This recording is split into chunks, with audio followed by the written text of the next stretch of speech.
Antarctica হলো পৃথিবীর এমন একটি কন্টিনেন্ট যেখানে কোনো মানুষ বসবাস করে না। এর একমাত্র কারণ হলো এখানকার -70 ডিগ্রি হিমশীতল আবহাওয়া। কিন্তু আমাদের আজকের এই ভিডিওতে এমন একটি ব্যক্তির সম্পর্কে জানাবো যে প্রায় 6 মাস ধরে আর্কটিকের এই রক্ত জমানো বরফের মাঝে আটকা পড়েছিল। তার সাথে না ছিল কোনো খাবার, না ছিল এখান থেকে বের হয়ে যাওয়ার মতন কোনো রাস্তা, শুধু থাকার জন্য একটি ভাঙা বিমান তার সামনে দেখা যাচ্ছিল। এমন অবস্থায় শেষ পর্যন্ত তারা কি এখান থেকে বের হয়ে যেতে পারবে? জানতে হলে আপনাকে দেখতে হবে আমাদের সার্ভাইভাল এই অসাধারণ মুভি এক্সপ্লেনেশন। ভিডিওর শুরুতেই আমরা জন নামের একজন ব্যক্তিকে দেখতে পারি। জন আজ 2 মাস ধরে আর্কটিকের এই রক্ত জমানো বরফের মাঝে আটকা পড়ে আছে। আসলে আজ থেকে 2 মাস আগে জন তার বন্ধুদের নিয়ে বিমানে করে কোথাও যাচ্ছিল, কিন্তু যাওয়ার পথে টেকনিক্যাল কোনো সমস্যার কারণে তাদের বিমান এখানে ক্র্যাশ করে। এই দুর্ঘটনায় তাদের মাঝে প্রায় সবাই মারা যায়, কিন্তু জনের ভাগ্য ভালো থাকায় সে এখানে তার জীবন বাঁচিয়ে নেয়। আর সেই দিন থেকে আজ পর্যন্ত জন অনেক কষ্ট করে তার জীবন এখানে পার করে যাচ্ছে। তবে এতদিনে আর্কটিকের এই ঘন বরফ এলাকায় কিভাবে নিজেকে বাঁচিয়ে রাখা যায় তা জন ভালোভাবেই শিখে নিয়েছিল। সে বরফের ভিতর SOS এর একটি মার্কও খোদাই করে রাখে, যেন উপর দিয়ে যাওয়া কোনো উদ্ধারকারী বিমান তাকে সহজেই দেখতে পারে। কিন্তু আজ পর্যন্ত এমনটা কখনো হয়নি, কারণ কমার্শিয়াল কোনো বিমান এই রাস্তা দিয়ে যাতায়াত করে না। এছাড়া জনের কাছে কোনো ম্যাপ নেই যা দিয়ে সে এখান থেকে বের হয়ে যেতে পারবে। তবে তার কাছে বিকেন নামের একটি কানেক্টিং মেশিন ছিল। মেশিনের হ্যান্ডেল ঘোরালে আশেপাশে কোনো রেডিও সিগন্যালের সাথে কমিউনিকেশন করা সম্ভব। এজন্য জন প্রতিদিন পাহাড়ের উঁচু জায়গাগুলোতে গিয়ে কানেক্টিং মেশিনের হ্যান্ডেল ঘোরায়। তার ভাগ্য যদি ভালো থাকে তবে সেখানে সে কোনো সাহায্য পেতে পারে। তবে আজ পর্যন্ত তার সাথে এমনটা কখনো হয়নি। জন এ বরফের মাঝে গর্ত করে কয়েকটি মাছ ধরার বড়শিও লাগিয়েছিল। এখান থেকে সে প্রতিদিন একটা করে মাছ ধরতে পারে। আবার তার ভাগ্য ভালো থাকলে কোনোদিন 2টাও হয়। মাছগুলো ধরে সে তার একটি বাক্সের ভিতর জমা করে, কারণ যে কোনো সময় বরফের কোনো তুফান এখানে আসতে পারে। এই জন্য আগে থেকে কয়েকদিনের খাবার জন সবসময় তার কাছে মজুত করে রাখে, যেন এই জমা করা খাবার দিয়ে অনায়াসেই কয়েকদিন চালিয়ে নিতে পারে। তবে এখানের মাছগুলো জনকে কাঁচাই চিবিয়ে খেতে হয়, কারণ বরফের এই নগরীতে আগুন জ্বালানোর মতো কোনো ব্যবস্থাই তার কাছে নেই। এরপর পরদিন সকালে জন আবারও তার সেই মেশিন নিয়ে বরফে ঢাকা কোনো এক জায়গায় আসে। এখানে সে তার ব্রেকেনের হ্যান্ডেল ঘুরিয়ে রেডিও সিগন্যাল দেওয়ার চেষ্টা করছিল, কিন্তু আগেরবারের মতোই এবারও তার কপালে কিছুই জোটে না। এজন্য জন তার নিজ হাতে বানানো একটি ম্যাপের ভিতর এই জায়গার মার্ক করে রাখে, যেন পরবর্তীতে বুঝতে পারে সে এর আগে এখানে একবার এসেছিল। এরপর জন এখান থেকে একটু দূরে আরেকটি জায়গায় যায়। এখানে আমরা বরফে ঢাকা কয়েকটি পাথর দেখতে পারি, যাদের সাথে জন কথা বলার চেষ্টা করছিল। আসলে বিমান দুর্ঘটনায় মারা যাওয়া ব্যক্তিদের জন এ বরফের নিকট দাফন করেছিল। মাঝে মাঝে সে তাদের বরফের সাথে কথা বলে নিজের মনকে সান্ত্বনা দেয়। এরপর জন এখান থেকে আবারও তার বিমানে ফিরে আসে। বিমানে আসলে জন দেখতে পারে তার বাক্সের ভিতরে জমা করা মাছগুলো কেউ খেয়ে ফেলেছে। জন তার আশেপাশে তেমন কাউকেই দেখতে পাচ্ছিল না, কিন্তু বিমান থেকে একটু দূরে বরফের উপর ভাল্লুকের পায়ের ছাপ দেখা যাচ্ছিল। জন এবার ভালোভাবে বুঝতে পেরেছিল তার আশেপাশে আর্কটিকের এক ভাল্লুক ঘুরে বেড়াচ্ছে, আর যে কোনো সময় তার উপর হামলাও করতে পারে। এজন্য জন তাড়াতাড়ি করে বিমানের ভিতর গিয়ে বসে পড়ে। সে মনে মনে অনেকটাই ভয় পাচ্ছিল, কারণ আজ থেকে জনকে আর্কটিকের এই হাড় কাঁপানো ঠান্ডা না, সেই সাথে তাকে ভাল্লুকেরও মোকাবেলা করতে হবে। যাই হোক, এভাবে আরও কয়েকটি দিন পার হয়ে যায়। এরপর আমরা দেখতে পারি আর্কটিকের এক বিশাল বরফের তুফান তার উপর নেমে আসে, কিন্তু এরপরও জন তুফানের মাঝে সেখানকার আরেকটি বরফের চূড়ায় ওঠে। এখানে সে আবারও তার মেশিনে হ্যান্ডেল ঘুরায়। তবে এবার জনের ভাগ্য ভালো থাকায় জনের মেশিনে সবুজ বাতি জ্বলে ওঠে। এর মানে হলো তার আশেপাশে কেউ আছে যে তাকে বাঁচাতে পারে। এজন্য জন চারদিকে ভালোভাবে দেখার চেষ্টা করে, কিন্তু অনেক কুয়াশার কারণে সামনে কিছুই দেখা যাচ্ছিল না। এর একটু পর সে দূরে থেকে হেলিকপ্টারের শব্দ শুনতে পাচ্ছিল। জন তাড়াতাড়ি করে তার বানানো একটি ফ্লেয়ার গান দিয়ে তাদের ইশারা দেওয়ার চেষ্টা করে। উপর থেকে তারাও জনকে দেখতে পারে। জন ধরেই নিয়েছিল শেষ পর্যন্ত এখান থেকে সে বের হতে পারবে, কিন্তু ভাগ্যের এক নির্মম পরিহাস নিমিষেই জনের মুখ থেকে হাসি কেড়ে নেয়। হঠাৎ করে বাতাসের গতিবেগ অনেকটা বেড়ে ওঠে। এজন্য প্লেনে থাকা পাইলট তার হেলিকপ্টার কন্ট্রোল করতে পারছিল না। এরপর দেখা যায় বাতাসের বিশাল বড় এক ধাক্কায় তাদের হেলিকপ্টার গিয়ে মাটিতে ক্রাশ করে। জন তাড়াতাড়ি করে তাদের হেলিকপ্টারের কাছে আসলে দেখা যায় পাইলট সেখানে তার প্রাণ হারিয়ে ফেলে। কিন্তু তার সাথে একটি মেয়ে ছিল যে এখনো ধীরে ধীরে নিঃশ্বাস নিচ্ছিল। জন বুঝতে পারে মেয়েটি এখনো বেঁচে আছে, এজন্য সে তার ক্ষত জায়গায় একটি ব্যান্ডেজ লাগিয়ে দেয়। কিন্তু এতক্ষণে মেয়েটি তার জ্ঞান হারিয়ে ফেলেছে। এজন্য জন হেলিকপ্টারের একটি দরজা ভেঙে ফেলে আর মেয়েটিকে নিয়ে সেই দরজার উপর শুইয়ে দেয়। এরপর আমরা দেখতে পারি দরজার সাথে রশি বেঁধে মেয়েটিকে বিমান পর্যন্ত টেনে আনার চেষ্টা করে, কিন্তু তার জন্য এই কাজ এতটা সহজ না। মেয়েটিকে টানতে গিয়ে জনের অনেক কষ্ট হচ্ছিল, কারণ সে নিজেই অনেক দুর্বল। তারপর আবার একটা মেয়েকে টেনে নিয়ে যাওয়া। তবে জন চিন্তা করে মেয়েটিকে কোনোভাবে বাঁচানো যায় কিনা। এজন্য হাজার কষ্টে হলেও সে শেষ পর্যন্ত মেয়েটিকে নিয়ে বিমানের ভিতর চলে আসে। এখানে অনেকটা সময় পার হয়ে যাওয়ার পর মেয়েটি তার জ্ঞান আবারও ফিরে পায়। জন মেয়েটিকে বলে, তুমি কি ঠিক আছো? তোমার হাত পা কি ভালোভাবে কাজ করছে? কিন্তু এদিকে মেয়েটি তার কথার কোনো জবাব দেয় না, কারণ জনের ভাষা হয়তো সে বুঝতে পারছিল না। এরপর মেয়েটি তার নিজের ভাষায় জনকে কিছু একটা বলার চেষ্টা করে, কিন্তু এদিকে আবার জন তার বলা কথা বুঝতে পারছিল না। এমন অবস্থায় মেয়েটি আবারও তার জ্ঞান হারিয়ে ফেলে। এজন্য জন কাগজের একটি নোট তার কাছে রেখে দেয়, আর সে নিজে আবারও সেই হেলিকপ্টারের দিকে বেরিয়ে পড়ে। এখানে আসার পর সবার আগে জন পাইলটকে বরফের মাঝে দাফন করে দেয়, আর একইভাবে বরফের উপর কয়েকটি পাথর রাখে। এরপর সে হেলিকপ্টারের ভিতর তার কাজের কোনো জিনিস খোঁজার চেষ্টা করছিল। সেই সাথে একটি লাইটার, জমানো কয়েকটি লুডুসের প্যাকেট, ছোট একটি চুলাও খুঁজে পেয়েছিল। কিন্তু শেষ পর্যন্ত জন সেখানে একটি ছবি দেখতে পারে, যার ভিতর তাদের সাথে ছোট একটি বাচ্চাও ছিল। জন বুঝতে পারে তারা দুইজন স্বামী স্ত্রী, আর এই বাচ্চাটা হয়তো তাদেরই সন্তান। এজন্য জনের অনেকটাই খারাপ লাগছিল, কারণ একমাত্র তার নিজের জন্যই তাদের এই অবস্থা। কিন্তু কি আর করার আছে, ভাগ্যকে তো আর পরিবর্তন করা যাবে না। যা হয়েছে ভুলে গিয়ে এখান থেকে আবার নতুন করে শুরু করতে হবে। এই জন্য জন তার বিমানে এসে বসে, আর বিমানের ভিতর মেয়েটির ক্ষতস্থানে ওষুধ লাগিয়ে দিচ্ছিল। জন বাইরে গিয়ে দেখতে পারে তার পাতানো বড়শিতে বড় একটি মাছ আটকা পড়েছিল। মাছটি বড়শি থেকে খুলে নিয়ে জন আবারও বিমানে ফিরে আসে। সে চিন্তা করে লুডুস দিয়ে মাছ রান্না করবে। এজন্য হেলিকপ্টার থেকে পাওয়া গ্যাসের চুলায় জন তার রান্নার কাজ শুরু করে দেয়। আজ প্রায় 6 মাস পর জন তার সামনে আগুন দেখতে পাচ্ছিল, সেই সাথে রান্না করা খাবার। এরপর রান্না শেষ করে সে নিজে খাবার খায় এবং সেই মেয়েটিকেও খাবার খাওয়ানোর চেষ্টা করে, কিন্তু মেয়েটি এখনো তার জ্ঞান ফিরে পায়নি। এজন্য সে কিছুই খাচ্ছিল না। পরদিন সকালে জন আবারও তার সেই মেশিন নিয়ে পাহাড়ের কোনো এক চূড়ায় গিয়ে বসে পড়ে। এখানে সে আগেরবারের মতোই মেশিনে হ্যান্ডেল ঘোরাচ্ছিল, কারণ তার আশা একটাই, যে করেই হোক এখান থেকে সে বের হয়ে যেতে চায়। কিন্তু আবারও নিরাশ হয়ে জন তার বিমানে ফিরে আসে। জন ভালোভাবে বুঝতে পারছিল এভাবে বসে থাকলে সে কোনোদিনও এখান থেকে বের হয়ে যেতে পারবে না। তার উপর মেয়েটি আবার এখন তার সাথে। জন তো আর তাকে মেরে ফেলতে পারে না। এজন্য জন এবার সিদ্ধান্ত নেয় যে সে এখান থেকে বের হয়ে যাওয়ার জন্য কিছু একটা করবে। এরপর জন ম্যাপগুলো বের করে ভালোভাবে দেখার চেষ্টা করে, যেখানে সে ম্যাপের ভিতর একটি সাইন খুঁজে বের করে। এই জায়গায় যেতে পারলে জন কোনো সাহায্য পেতে পারে, কারণ কয়েকদিন পর পর অনেক বিমান এখান দিয়ে পার হয়।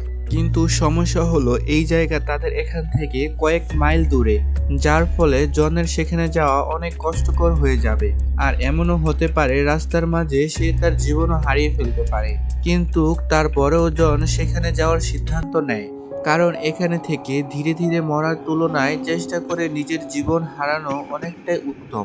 এর জন্য জন সেখানে যাওয়ার জন্য তার প্রয়োজনীয় মালামালগুলো গুছিয়ে নিচ্ছিল। এর মাঝে বরফের পানি থেকে কয়েকটা মাছ সে আগেই বাক্সে জমা করে রাখে, আর সেই সাথে খাবার জন্য কয়েক বোতল পানি। এই খাবার দিয়েই জন কয়েকদিন অনায়াসে পার করে দিতে পারবে। কিন্তু সমস্যা হলো সেই মেয়েটিকে নিয়ে। জন কোনোভাবেই বুঝতে পারছিল না মেয়েটিকে কিভাবে তার সাথে নিয়ে যাবে। সে বিমানে থাকা একটি স্লিপিং ব্যাগের ভিতর মেয়েটিকে ভালোভাবে মুড়িয়ে নেয় আর ভাঙা দরজার উপর শুইয়ে দেয়। জনের পরিকল্পনা ছিল টেনে টেনে মেয়েটিকে উপরে নিয়ে যাবে, আর সে ঠিক এমনটাই করে। দরজায় বাঁধা রশি তার কোমরে ঝুলিয়ে নিয়ে জন সেই রেস্কিউ পয়েন্টের দিকে যাত্রা শুরু করে। তারা দুইজন সেই রেস্কিউ পয়েন্ট পর্যন্ত পৌঁছাতে পারবে কিনা তাদের জানা ছিল না। এমনও হতে পারে রাস্তার মাঝেই কোনো বরফের কবলে পড়ে তাদের জীবনও হারাতে হতে পারে। সেই সাথে তাদের চারপাশে ভয়ঙ্কর সব ভাল্লুকরা ঘুরে বেড়াচ্ছে, যে কোনো সময় তাদের উপর হামলাও করতে পারে। কিন্তু তারপরেও সমস্ত ভয়কে উপেক্ষা করে জন সামনের দিকে এগিয়ে যায়। রাস্তার মাঝে সেই মেয়েটির সাথে বারবার জন কথা বলছিল, যেন মেয়েটি নিজেকে একা না মনে করে। সেই সাথে মাঝে মাঝে দাঁড় করিয়ে তাকে পানীয় খাওয়ায়। যদিও জনের তাকে টেনে নিয়ে যেতে অনেকটা কষ্ট হচ্ছিল, কিন্তু তারপরেও জন হার মানতে রাজি না। সে যে করেই হোক এখান থেকে বের হয়ে যেতে চায়। অনেকটা পথ পাড়ি দেওয়ার পর জন একটি পাহাড়ের উপর দাঁড়িয়ে তার ম্যাপ বের করে। ম্যাপের ভিতর দেখা যায় তাকে আরও 46 কিলোমিটার রাস্তা পাড়ি দিতে হবে, যা প্রায় 8 দিনের পথ। এজন্য জন আবারও সামনের দিকে এগোনো শুরু করে। অনেকটা পথ পাড়ি দেওয়ার পর চারদিকে অন্ধকার নেমে আসে, আর এখন তাদের থাকার জন্য একটা ব্যবস্থা করতে হবে। জন সেখানে বরফের মাঝে বড় একটা গর্ত করে এবং তাদের থাকার জন্য বড় একটা ঘর বানায়। এরপর মেয়েটিকে নিয়ে জন গর্তের ভিতর চলে আসে। এখানে সে তাদের জন্য কিছু খাবার রান্না করছিল। জন নিজে খায় এবং সেই সাথে সেই মেয়েটিকে সে খাবার খাওয়ায়। পরদিন সকালে আবারও জন তার কোমরে রশি বেঁধে সামনের দিকে যাওয়া শুরু করে। কিন্তু আজকের আবহাওয়া অন্য দিনের থেকে অনেকটাই খারাপ। চারদিক থেকে বরফের হিমশীতল বাতাস তার গায়ে লাগছিল, যার ফলে সামনে এগোনো অনেকটাই কষ্ট হয়। কিন্তু এছাড়া তো তার কাছে আর কোনো উপায়ই নেই। এই জন্য হাজারো কষ্ট স্বীকার করে সেখানে থাকা একটি পয়েন্টে এসে জন দাঁড়ায়। এখান থেকে জন কয়েকটা প্রয়োজনীয় জিনিস ও খাবার খুঁজে পায়। আসলে জন এর আগে একবার এখানে এসেছিল, আর সে এই জিনিসগুলো সে এখানে রেখেছিল। সেই সাথে লাল রঙের পতাকা দিয়ে মার্কও করেছিল, যেন পরবর্তীতে খুঁজে পায়। আর আজ জন তা খুঁজে পেয়েছে। এরপর আরো অনেকটা পথ পাড়ি দেওয়ার পর সেখানে থাকা একটি পাহাড়ের কাছে চলে আসে। আসলে এই জায়গাটি তার ম্যাপে ছিল না। জন নিজ ইচ্ছে এই রাস্তা দিয়ে আসে, কারণ অপর রাস্তা দিয়ে যেতে গেলে তাকে আরো 5 দিন বেশি হাঁটতে হবে। আর জনের কাছে এত পরিমাণ খাবার নেই যে তারা আরো 5 দিন বেশি সার্ভাইভাল করতে পারে। এজন্য জন সিদ্ধান্ত নেয় পাহাড়ের রাস্তা দিয়ে সামনের দিকে এগিয়ে যাবে। তবে একজন মানুষকে টেনে নিয়ে পাহাড়ের উপরে তোলা এতটাও সহজ কাজ নয়। এই জন্য জন নিজে আগে পাহাড়ের উপরে ওঠে আর উপর থেকে রশি দিয়ে টেনে মেয়েটিকে পাহাড়ের উপর ওঠানোর চেষ্টা করছিল। কিন্তু এমন সময় হঠাৎ তার হাত থেকে রশি ছুটে যায়, আর সেই সাথে মেয়েটি আবারও নিচে পড়ে যায়। জন এবার ভালোভাবে বুঝতে পারছিল এভাবে একটা মেয়েকে টেনে উপরে উঠানো কোনোভাবেই সম্ভব না। তাকে অন্য কোনো উপায় খুঁজে বের করতে হবে। কিন্তু এছাড়া তার কাছে আর কোনো উপায়ই ছিল না। তাকে হয়তো আগের লম্বা রাস্তা দিয়ে যেতে হবে, তা না হলে এভাবে বারবার উপরে উঠানোর চেষ্টা করলে মেয়েটি তার জীবনও হারিয়ে ফেলতে পারে এখানে। আর জন কোনোভাবেই চায় না মেয়েটি তার জীবন হারিয়ে ফেলুক, কারণ একমাত্র জনের জন্যই সে তার স্বামীকে হারিয়েছে। এই জন্য জন যেভাবে হোক মেয়েটিকে তার সন্তানের কাছে পৌঁছে দিতে চায়। এরপর মেয়েটিকে নিয়ে জন আবারও সেই লম্বা রাস্তা দিয়ে সামনের দিকে বেরিয়ে পড়ে। অনেকটা পথ পাড়ি দেওয়ার পর চারদিকে অন্ধকার নেমে আসে। এই জন্য জন এখানে থাকার মতো কোনো একটি জায়গার সন্ধান করছিল। এমন সময় এখানে একটি ভাল্লুকের গর্ত দেখা যায়। জন ঠিক করে আজকের রাত তারা এই ভাল্লুকের গর্তেই কাটিয়ে দিবে। সে এই মেয়েটিকে আগে গর্তের ভিতর ঢুকায়। এখানেও আগের বারের মতোই জন কিছু একটা রান্না করে, কিন্তু এখন চুলার গ্যাসও প্রায় ফুরিয়ে আসছে। এরপর থেকে জনকে আগের মতোই সবকিছু কাঁচাই চিবিয়ে খেতে হবে। তবে এই সমস্যা তার কাছে বড় কোনো সমস্যা না। সে যে করেই হোক একটা ব্যবস্থা করে নিতে পারবে। কিন্তু ঠিক এমন সময় জন বাইরে থেকে কিছু একটা আওয়াজ শুনতে পায়। মনে হচ্ছিল কোনো এক ভয়ঙ্কর প্রাণীর হুঙ্কার। জনের বুঝতে আর বাকি নেই এই আওয়াজটি হলো এখানকার কুলার ভাল্লুকের। ভাল্লুকটি তার বাসা খুঁজতে তার বাসার দরজা পর্যন্ত চলে এসেছিল। সে জনকে দেখতে পেয়ে বারবার ভেতরে ঢোকার চেষ্টা করছিল, কিন্তু এদিকে জন আগে থেকেই গুহার দরজা বন্ধ করে রাখে। এই জন্য ভাল্লুকটি ভিতরে ঢুকতে পারছিল না। এর মাঝে জন তার ফ্লেয়ার গান দিয়ে ভাল্লুকের দিকে শুট করে। আগুন দেখে ভয় পেয়ে ভাল্লুকটি এখান থেকে পালিয়ে যায়। আর এরপর কোনোভাবে আজকে রাত তারা এখানেই কাটিয়ে দেয়। পরদিন সকালে জন যখন বাইরে বের হয়, সে পোলার ভাল্লুকটিকে কোথাও দেখতে পারছিল না। জন বুঝতে পারে তাদের তাড়াতাড়ি এখান থেকে বের হয়ে যেতে হবে, কারণ যে কোনো সময় আবারও ভাল্লুকটি তাদের উপর হামলা করতে পারে। এই জন্য জন মেয়েটিকে সাথে নিয়ে তাড়াতাড়ি করে সামনের দিকে রওনা হয়। কয়েক ঘন্টা রাস্তা পাড়ি দেওয়ার পর হঠাৎ করে বরফের বিশাল বড় তুফান তাদের উপর হামলে পড়ে। বরফ আর বাতাসের কারণে জন তার সামনে কোনো কিছুই দেখতে পারছিল না। এজন্য তাদের ভাঙা দরজাটি তাদের সামনে ঢাল করে রেখে দেয় আর মেয়েটিকে নিয়ে তাদের স্লিপিং ব্যাগের ভিতর শুয়ে পড়ে। অনেকটা সময় পার হয়ে যাওয়ার পর ঝড় থেমে যায়। জন বাইরে আসলে দেখতে পারে তারা প্রায় এক কোমর বরফের নিচে আটকা পড়ে আছে।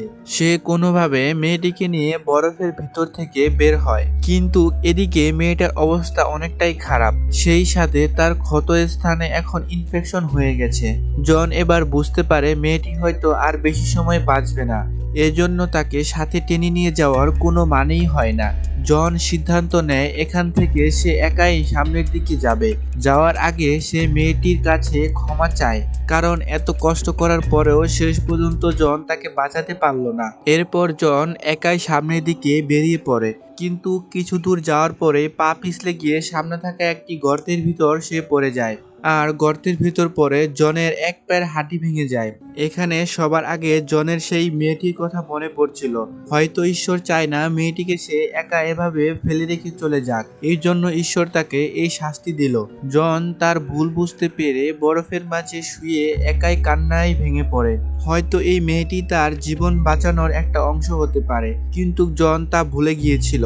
এজন্য সে আবারও মেয়েটির কাছে আসে। এখানে আসলে দেখা যায় কয়েকদিন পর মেয়েটি তার জ্ঞান ফিরে পেয়েছে। সে জনের থেকে খাবারের জন্য পানি চায়। জন তাকে খাওয়ার পানি দেয় আর তার ভুলের কথা স্বীকার করে জন মেয়েটির কাছে ক্ষমাও চায়। মেয়েটি তার মুখের দিকে তাকিয়ে হালকা করে হাসি দেয়। এরপর জন আবারও মেয়েটিকে সাথে নিয়ে তাদের এই দুর্গম পথ পাড়ি দেওয়া শুরু করে। কিন্তু এবার জনের চলতে অনেকটাই সমস্যা হচ্ছিল, কারণ তার এক পায়ের হাড় ভেঙে গেছে। আর এভাবে চলতে গিয়ে জন বারবার মাটিতে পড়ে যাচ্ছিল, কিন্তু তাকে তো যে করেই হোক যেতেই হবে। জনের এখন একমাত্র লক্ষ্য মেয়েটিকে তার বাড়িতে পৌঁছে দেওয়া। এজন্য হাজারো কষ্টে হলেও জন সামনের দিকে এগিয়ে যাচ্ছিল। অনেকটা পথ পাড়ি দেওয়ার পর তারা সেই রেস্কিউ পয়েন্টের দিকে চলে আসে, কিন্তু এখানে আবারও জনকে পাহাড়ের উপর উঠতে হবে, যেন সে তার চারপাশে ভালোভাবে দেখতে পারে। এজন্য জন এবার মেয়েটিকে নিচে রেখে একাই আগে পাহাড়ের উপরে উঠে। এখান থেকে অনেকটা দূরে জন তার সামনে একটি হেলিকপ্টার দেখতে পাচ্ছিল। সে তাড়াতাড়ি করে আবারও নিচে নেমে আসে এবং মেয়েটিকে নিয়ে কোনোভাবে পাহাড়ের উপরে উঠে। এত দূর থেকে তারা জনকে দেখতে পারছিল না। এর জন্য জন তার গায়ের জ্যাকেট খুলে জ্যাকেটের ভিতর আগুন লাগিয়ে দেয়, যেন ধোঁয়ার কারণে তারা জনের দেওয়া সিগন্যাল দেখতে পারে। কিন্তু অনেক চেষ্টা করার পরেও কোনো কাজ হয় না। একটু পরে দেখা যায় তারা হেলিকপ্টার নিয়ে এখান থেকে চলে যায়। এদিকে জন তাদের একটি শেষ আশাও হারিয়ে ফেললো। হয়তো তারা দুইজন কোনো দিনও এখান থেকে বের হয়ে যেতে পারবে না আর। এজন্য জন মেয়েটির হাত ধরে বরফের মাটিতে শুয়ে পড়ে। জন মেয়েটিকে বারবার বলছিল, তুমি আমাকে ক্ষমা করে দিও, আমি তোমার জীবন বাঁচাতে পারলাম না। আজ আমার জন্যই তুমি তোমার পরিবারকে হারিয়ে ফেলেছ।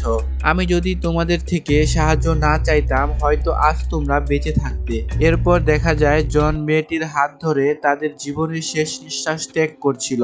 কিন্তু ঠিক এমন সময় একটি চমক হয়। আমরা দেখতে পারি সেই হেলিকপ্টারটি তাদের এখানে চলে আসে। আর মনে হলো জনের দেওয়া ইশারা তারা দেখতে পেরেছিল। তারা জন আর মেয়েটিকে তাদের সাথে নিয়ে নেয়। আজ প্রায় 6 মাস পর আবার জন তার বাড়িতে ফিরে যাচ্ছে। হয়তো সেই মেয়েটির জন্যই তার জীবনের এত বড় সিদ্ধান্ত সে নিতে পেরেছিল। আর এই কাহিনীর মধ্য দিয়েই মুভিটি শেষ হয়ে যায়। জনের এই জীবনের কাহিনীটি আপনাদের কাছে কেমন লেগেছে অবশ্যই মতামত করে জানাবেন। আর ভিডিওটি যদি ভালো লেগে থাকে অবশ্যই সাবস্ক্রাইব করে আমাদের পাশে থাকবেন। এমন অসাধারণ সব মুভি এক্সপ্লেনেশন দেখার জন্য অবশ্যই আপনাকে আমাদের চ্যানেল ঘুরে আসার দাওয়াত রইল। সবাই ভালো থাকবেন। আল্লাহ হাফেজ।